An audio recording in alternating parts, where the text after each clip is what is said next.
वो इतनी खूबसूरत थी कि पूरे गांव के लड़के उसके ऊपर जान छिड़कते थे। जिसने नंबर मांगा उसे नंबर दे दिया, जिसने मिलने बुलाया उससे मिलने चली गई, जिसने गले लगाना चाहा उससे मुस्कुराकर गले लग गई। लड़कों के लिए वो टोल फ्री नंबर की तरह थी, जो चाहे उसे अपना बना ले। सब कहते थे ऐसी लड़की किस्मत वालों को मिलती है, इसलिए उसके गांव और कॉलेज में सब किस्मत वाले थे। उसका प्यार प्यार नहीं भंडारा था।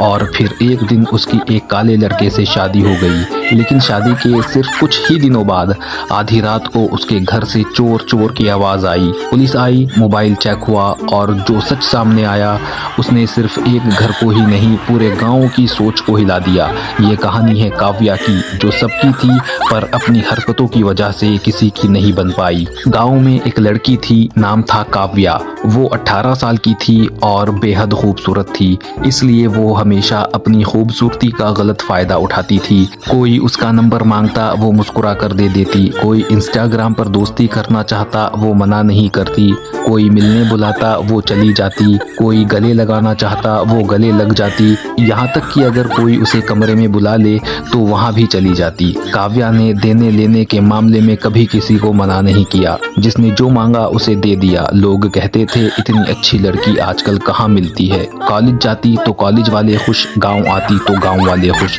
काव्या की मोहब्बत किसी भंडारे से कम नहीं थी, सबको मिलती थी। लेकिन एक अजीब बात थी, इतनी खूबसूरत इतनी मिलनसार लड़की होने के बाद भी उसकी शादी नहीं हो रही थी। जो भी रिश्ता आता लड़के वाले उसे देखते पसंद करते, पर जैसे ही काव्या के बारे में पूछताछ करते चुपचाप मना कर देते, क्योंकि कॉलेज टाइम से ही उसके कई बॉयफ्रेंड रह चुके थे। कभी बाइक पर घूमना, कभी होटल जाना। गांव वालों ने भी उसे कई बार होटल आते जाते देखा था। काव्या की हरकतों की वजह से उसकी माँ बहुत परेशान रहने लगी।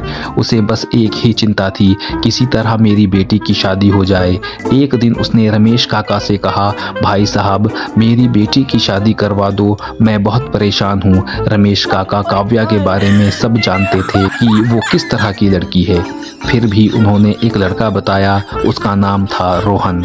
रोहन देखने में काला था और उसकी एक ही शर्त थी, दहेज मिले ना मिले लड़की गोरी होनी चाहिए। उस कलवे को तो बस गोरी लड़की चाहिए थी। रमेश काका ने बात चलाई, दोनों परिवार मिले। रोहन के घर वालों को काव्या पसंद आ गई, सुंदर तो वो थी ही, और रिश्ता पक्का हो गया। रमेश काका ने रोहन के घर वालों से एक बात कही, देखो जी अब रिश्ता फिक्स हो गया है। अगर अब कोई काव्या या उसके घर वालों के बारे में कुछ गलत सलत बताए तो यकीन मत करना, पहले मुझसे पूछ लेना।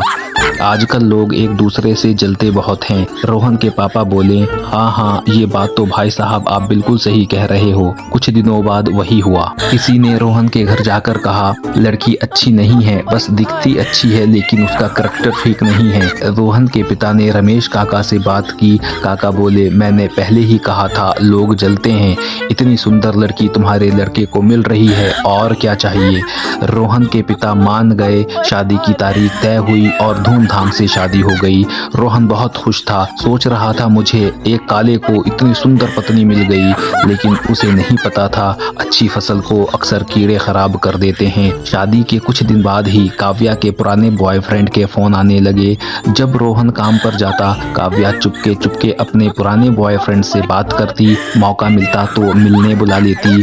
काफी समय तक ये सिलसिला चलता रहा। फिर एक रात सब सो रहे थे, काव्या ने अपने बॉयफ्रेंड को घर पर बुला लिया, लेकिन किस्मत को कुछ और ही मंजूर था। काव्या के पड़ोसी ने किसी को घर में जाते देख लिया, आवाज लगाई, कौन है। काव्या समझ गई खेल बिगड़ गया है। उसने तुरंत अपने कुछ गहने बॉयफ्रेंड को दिए और उसे भागने को कहा, और खुद जोर जोर से चिल्लाने लगी, चोर चोर, ताकि सबको लगे घर में चोरी हुई है। सुबह पुलिस आई, पूछताछ हुई, काव्या का मोबाइल चेक हुआ और सच सामने आया।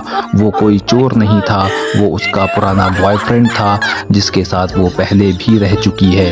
अब काव्या पकड़ी जा चुकी थी, उसकी सारी आशिकी एक ही झटके में निकल गई। रोहन बस चुप था, सोच में पड़ा था। जिस खूबसूरती पर वो इतना इतराया था, उसी ने उसकी जिंदगी हिला दी। शादी सिर्फ चेहरा देखकर मत करो, क्योंकि सुंदरता जिंदगी नहीं चलाती, लेकिन करैक्टर जरूर जिंदगी चलाता है।